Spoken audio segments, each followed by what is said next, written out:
Hello मेरे प्यारे बच्चों, क्या हाल चाल? बढ़िया साहब। तो आज के इस वीडियो में हम फिजिक्स के एक और मोस्ट इंपॉर्टेंट टॉपिक का पोस्टमार्टम करने वाले हैं। आज का हमारा टॉपिक है संपर्क में रखे दो पतले लेंस के संयोजन की फोकस दूरी के लिए निगमन।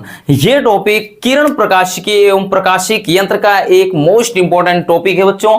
हर साल बोर्ड एग्जाम में पूछा जाता है 5 नंबरों में। और एक चीज आप लोग ध्यान से सुनिएगा रसगुल्लों, 5 नंबर वाले जितने भी चैप्टर वाइज आपके डेरिवेशन हैं, जितने भी निगमन हैं, हमने एक प्लेलिस्ट बना दिया है और उसकी लिंक आपको डिस्क्रिप्शन में मिल जाएगी। वहां से जाकर के हर एक चैप्टर के निगमन को आप देख सकते हैं। तो चलिए देख लेते हैं। ये प्यारा सा टॉपिक है, आपको बस थोड़ा समझना है, क्योंकि फिजिक्स को समझा जाता है, रट्टा नहीं मारा जा सकता।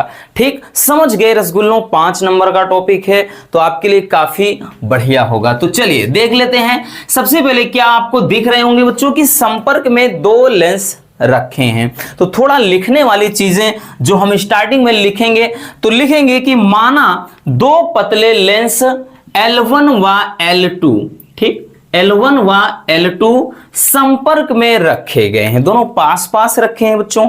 मान लेते हैं कि जो इनकी फोकस दूरियां हैं वो क्या हैं, F1 व F2 है, यानी इनकी फोकस दूरियां क्रमशः F1 व F2 है। ठीक, अब यहां से चलिए, अब इतना हो गया, आपको इतना लिखना होगा, ठीक, कि माना दो पतले लेंस L1 व L2 संपर्क में रखे गए हैं जिनकी फोकस दूरियां क्रमशः F1 व F2 है। ठीक है ना, L1 L2 दोनों लेंस हैं और फोकस दूरी F1 व F2 है। अब इसमें हम समझेंगे प्रतिबिंब बनने के प्रोसेस को, कि किस तरह से प्रतिबिंब बनेगा। चलिए गौर से समझिएगा रसगुल्लों। सबसे पहले हम मान लेते हैं कि जो लेंस L2 है वो है ही नहीं, ठीक, यहां पर L2 लेंस है ही नहीं, थोड़ी देर के लिए मान लीजिए। तो ऐसी सिचुएशन में हम क्या करते हैं, लेंस L1 के सामने बिंदु O पर एक वस्तु रख देते हैं। ठीक है ना, हमने एक वस्तु रख दिया। अब यहां से बच्चों, यानी इस वस्तु से जो चलने वाली प्रकाश की किरणें हैं, ठीक, ये प्रकाश की किरणें क्या हो जाएंगी, यानी इस तरह से, ध्यान से समझना बच्चों, ये इस तरह से ऐसे, ठीक, निकलेंगी।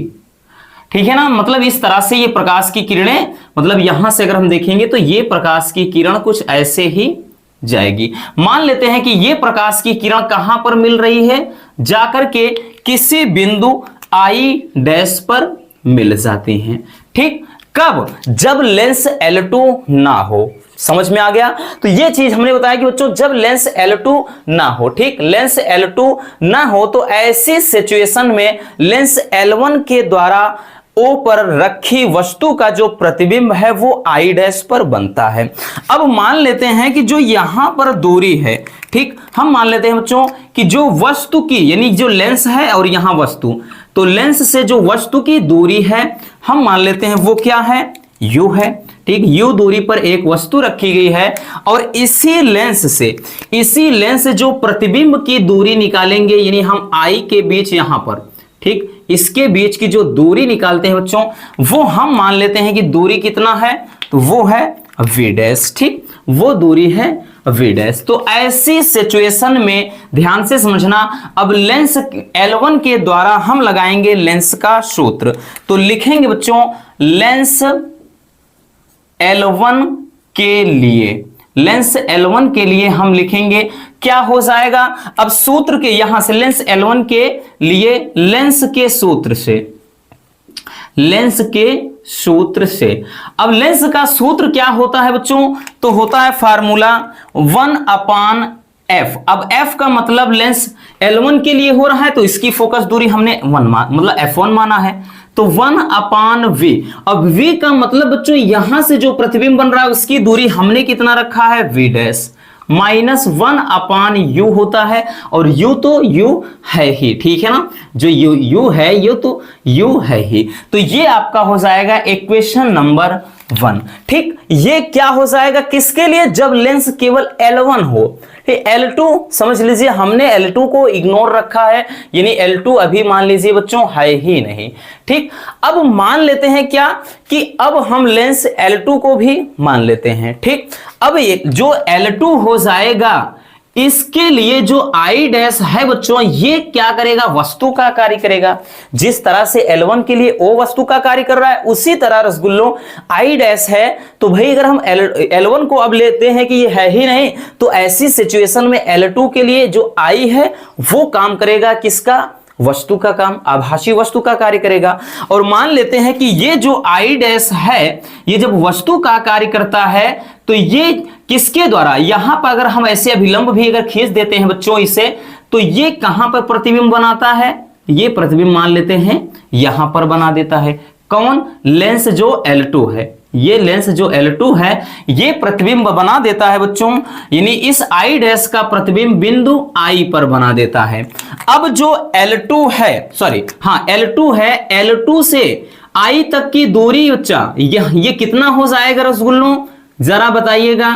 तो भाई ये प्रतिबिंब ठीक बन रहा है, तो प्रतिबिंब की दूरी को हम किससे दर्शाएंगे, V से दर्शाएंगे। अब जब ये बच्चों इसके लिए क्या कर रहा है, वस्तु का कार्य कर रहा है, चूंकि लेंस पतला है, ना के बराबर है, तो इसके लिए जो वस्तु का कार्य करेगा, यानी जो दूरी हो जाएगी बच्चों, ये यहां से ये दूरी भी आपका लगभग V डैश के ही बराबर बनेगा। ठीक, यानी यही तो हमने कहा ना। आप यहां से लिखना चाहेंगे, ध्यान से समझिएगा, ये आपको इतना लिखना पड़ेगा बच्चों कि अब यहां लिखेंगे कि आई डैश लेंस L2 के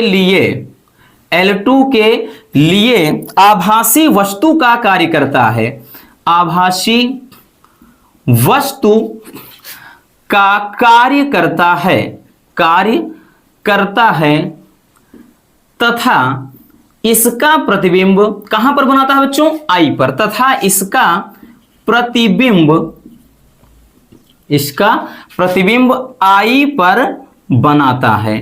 ठीक, जब I पर बनाता है तो अब क्या हो जाएगा, हम लिखेंगे बच्चों लेंस L2 के लिए, तो यहां से लिखेंगे अब लेंस L2 के लिए। अब लेंस L2 के लिए हो जाएगा लेंस के सूत्र से, तो फार्मूला 1 अपान लेंस L2 के लिए फोकस दूरी हमने F2 माना था। ठीक, तो F2 हो जाएगा तो 1 अपान V, क्योंकि 1 अपान F बराबर 1 अपान V माइनस 1 अपान U लेंस का सूत्र होता है ना, जो लेंस के सूत्र होता है यही तो होता है, 1 अपान F बराबर 1 अपान V माइनस 1 अपान U। ठीक, तो 1 अपान F2 बराबर 1 अपान V। अब V का मान तो ये V है ही बच्चों, माइनस 1 अपान U। अब U के स्थान पे हमने क्या बताया है, यही तो समझना है।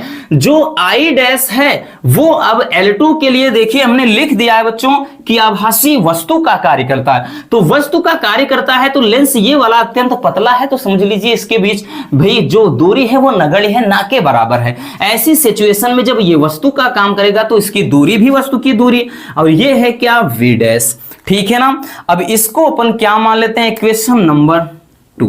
ठीक, ये इक्वेशन नंबर क्या है बच्चों, 1 है, और यहां पर हमने 2 मान लिया है। तो अब लिखेंगे कि समीकरण, ठीक, समीकरण 1 व 2 को जोड़ने पर, 1 व 2 को क्या कर देते हैं बच्चों, हम जोड़ देते हैं। 1 व 2 को जोड़ देते हैं तो भाई इधर वाला इधर से रहेगा। ठीक, यानी 1 अपान F1 प्लस 1 अपान F2। ठीक, इधर वाला इधर से जुड़ जाएगा, और ये है 1 अपान V डैश माइनस 1 अपान U। ठीक, और यहां पर प्लस 1 अपान ये V है इधर वाला, और माइनस 1 अपान V डैश है। तो बच्चों ये देखिएगा, ये माइनस है, ये प्लस, सॉरी ये प्लस में है, ये माइनस में है, कट गया।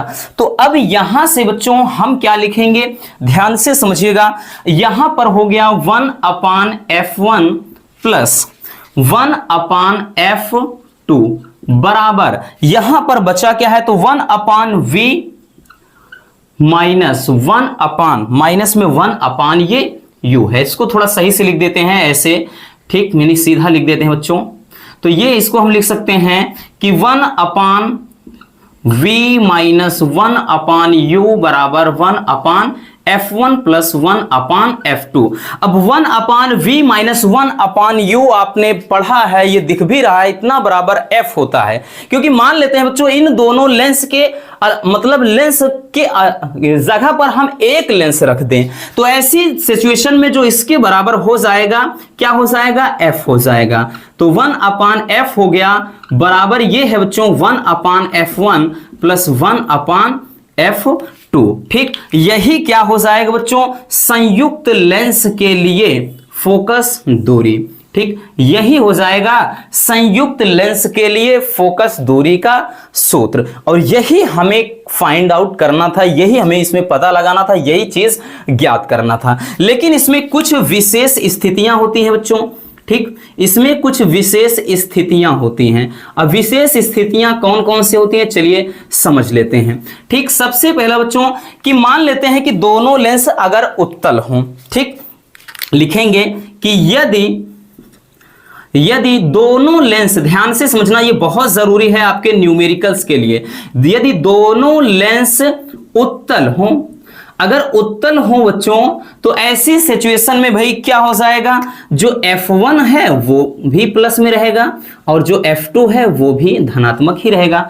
तो आपका जो फोकस दूरी निकल कर आएगा, यानी 1 अपान F बराबर 1 अपान F1 प्लस 1 अपान F2, यानी ये ऐसे ही निकल कर आएगा जो हमने लिखा है। ठीक, अब इसको अगर थोड़ा सही से लिखना चाहेंगे तो भाई क्या हो जाएगा, 1 अपान F बराबर, इसको लिख सकते हैं F1 प्लस F2 और नीचे F1 इंटू F2। ठीक, तिरिया गुणा कर देते हैं, या इसको हम F बराबर लिखना चाहेंगे तो हो जाएगा F1 F2 अपान F1 प्लस F2, इस तरह से। ठीक, तो ये हो जाएगा कब, जब दोनों लेंस आपके क्या हों, दोनों लेंस जब बच्चों उत्तल हों। ठीक, दोनों में भाई अगर उत्तल है तो धनात्मक हो जाएगी। अब दूसरी सिचुएशन हम ये लगा देते हैं। ठीक, यदि दोनों लेंस क्या हों, मतलब सॉरी, यदि एक लेंस क्या हो, उत्तल हो, एक उत्तल हो और दूसरा क्या हो, अवतल हो, दूसरा अवतल हो, तो एक उत्तल दूसरा अवतल, तो ये फार्मूला क्या बन जाएगा बच्चों, ये हो जाएगा 1 अपान F बराबर 1 अपान F1 माइनस 1 अपान F2। ठीक, क्योंकि F1 का मान ऐसी सिचुएशन में भाई क्या हो जाएगा, एक धनात्मक हो जाएगा, F1 प्लस में हो जाएगा और F2 माइनस में, तब ये फार्मूला कुछ इस तरह से बन जाएगा। इसको भी अगर बनाओगे इस तरह से तो यहां पर माइनस हो जाएगा। ठीक है ना, बाकी ऐसे सेम रहेगा। ठीक, तो इस तरह से बच्चों हम क्या कर सकते हैं, संपर्क में रखे दो पतले लेंस के संयोजन की फोकस दूरी को निकाल सकते हैं। ठीक, तो बस आज के इस वीडियो में इतना ही। उम्मीद करता हूं कि यह वीडियो आपके लिए काफी ज्यादा हेल्पफुल रही होगी। अगर वीडियो पसंद आई हो तो प्यार से एक लाइक जरूर कर देना, और नए हैं तो चैनल को सब्सक्राइब जरूर कर लीजिए। मिलते हैं किसी और ऐसे मजेदार वीडियो के साथ। Love you, bye bye, take care. और हाँ, इसको स्क्रीनशॉट कर लीजिए।